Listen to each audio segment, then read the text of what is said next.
Kukira, kumiliki kesempatan luar biasa ini di hadapanku. Kukira, segalanya akan berbeda karena aku digadang untuk bergabung dengan proyek militer terbaru. Aku bekerja begitu keras untuk mencapai posisiku. Dan hanya butuh satu orang pria untuk menghancurkan semuanya. Usiaku 18 tahun ketika aku putuskan bergabung dengan Angkatan Udara. Aku tidak perlu, bahkan tidak dipaksa sama sekali seperti anak-anak lelaki. Karena aku tidak tahu ingin melakukan apa saat dewasa.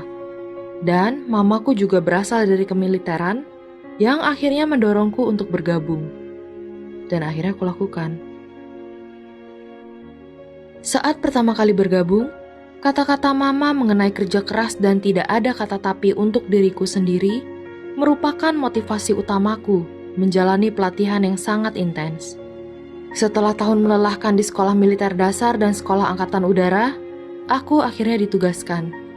Aku adalah seorang teknisi pesawat udara besar dan harus menghadapi tantangan-tantangan baru, mulai dari memperbaiki pesawat pengirim barang yang besar. Aku suka menambah wawasan dalam sistem pesawat untuk membantu reguku melalui banyaknya keberhasilan tugas kami. Aku menjadi sangat ahli dalam apa yang kulakukan, sehingga aku digadang untuk bergabung dengan regu baru lainnya. Muda dan berambisi, aku begitu bangga akan diriku sendiri. Tidak ada yang bisa menghentikanku. Aku merasa seolah berada di puncak karirku. Platform baru tersebut berisikan orang-orang dari bermacam-macam regu. Jadi ideologi kami dalam bagaimana sebaiknya membentuk regu yang baru berbeda satu sama lain. Ketika teknisi pesawat tempur memiliki pemikiran serius akan susunan pangkat, teknisi pesawat barang lebih memilih pendekatan yang ramah. Pangkat bukan masalah bagi kami selama masih ada rasa hormat dan tidak melewati batas. Kami berbicara dan berkelakuan di level menghargai satu sama lain layaknya teman. Atasan baruku sebelumnya ditugaskan di regu pesawat tempur. Dan dia benar-benar menyalahgunakan kekuasaannya. Ia sangat mudah marah pada kami karena tidak mendengarkan dan tidak menyelesaikan sesuatu sesuai caranya, bahkan jika caranya salah.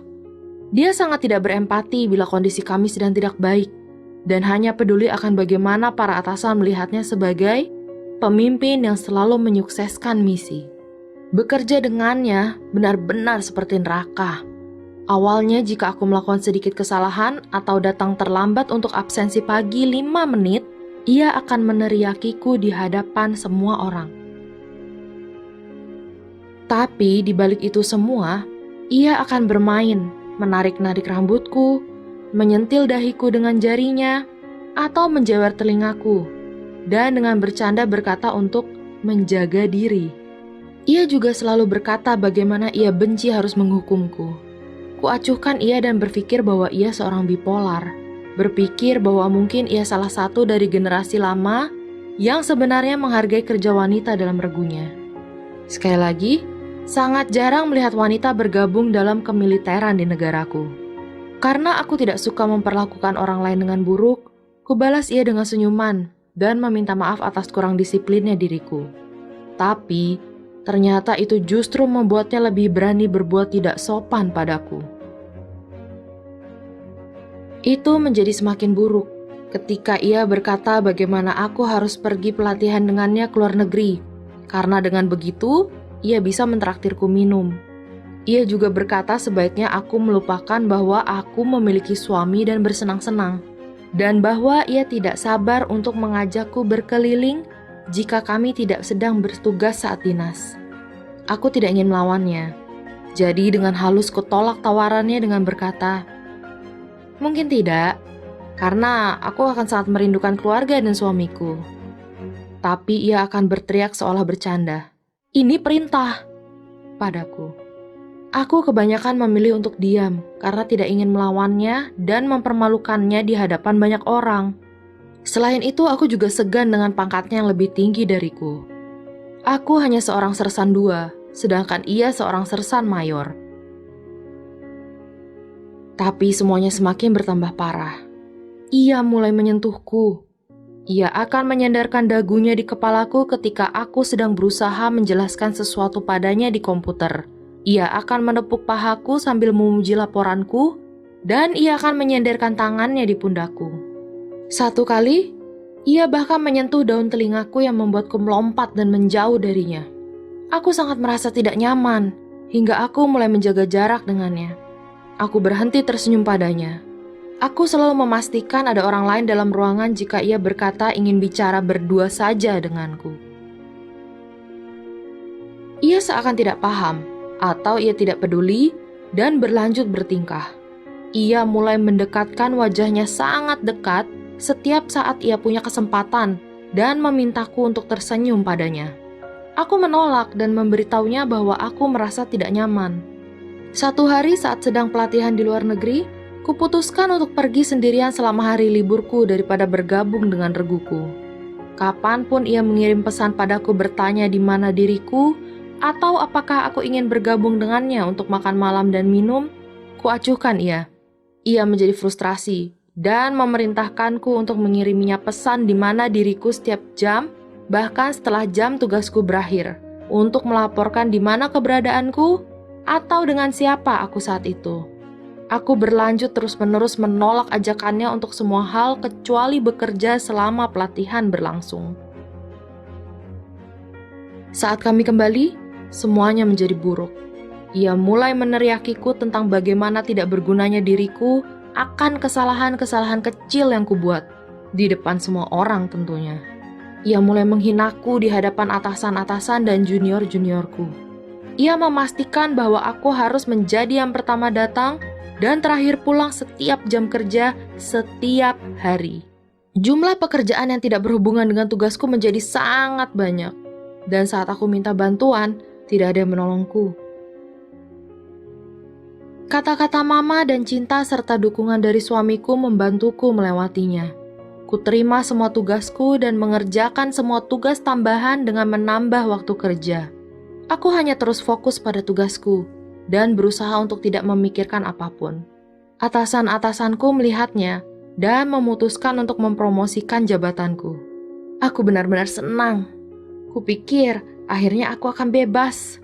Tapi kemudian, ia ikut campur dengan memberitahu para atasan bahwa aku malas dan lambat dan aku tidak layak naik jabatan. Saat aku tahu hal itu, kudatangi dia dan bukannya menjelaskan maksudnya, ia justru semakin marah dan berkata padaku bahwa aku harus memohon dan menangis padanya agar ia memaafkan kelalaianku.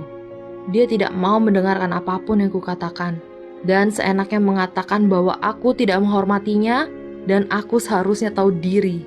Kurang lebih ia berkata bahwa posisiku jauh di bawahnya untuk bisa menegurnya seperti itu.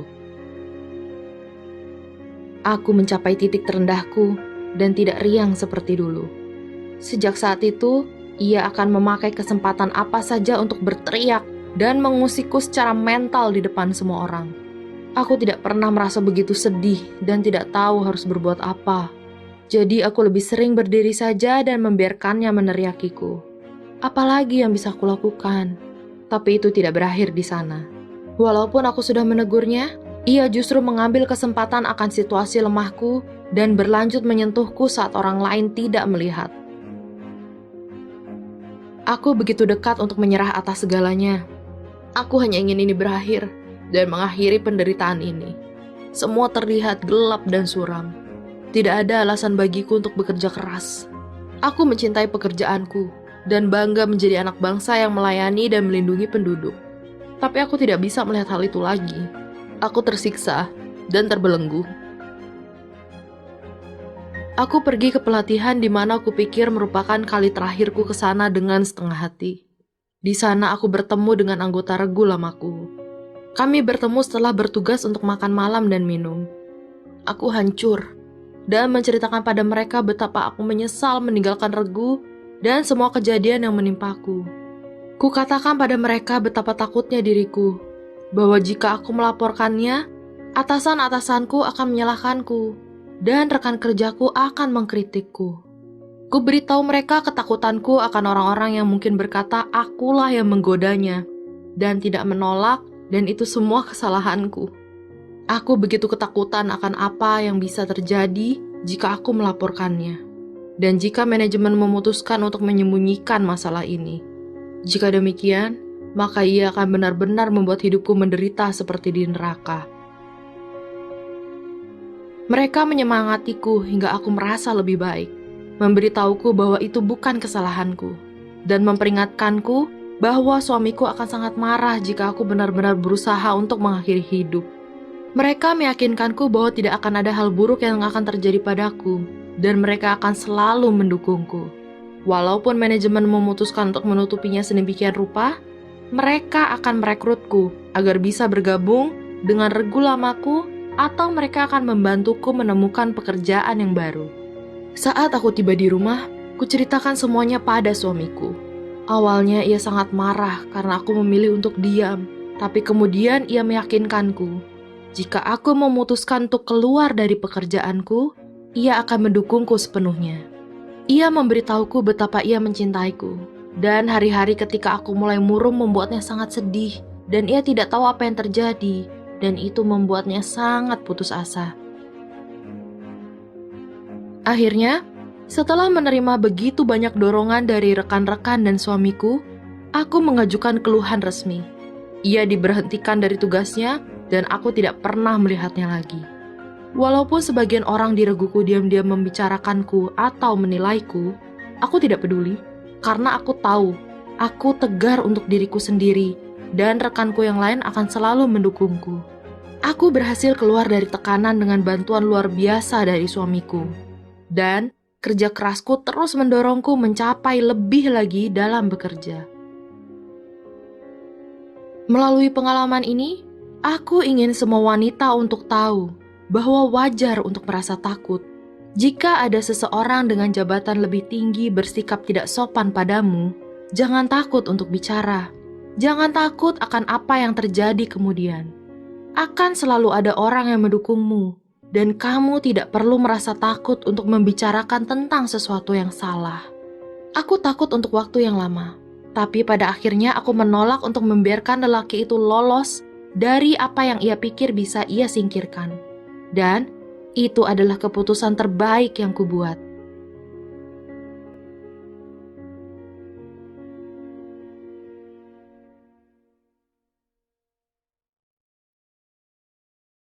So now, I want to sing a song just for you, 'cause you're my special friend.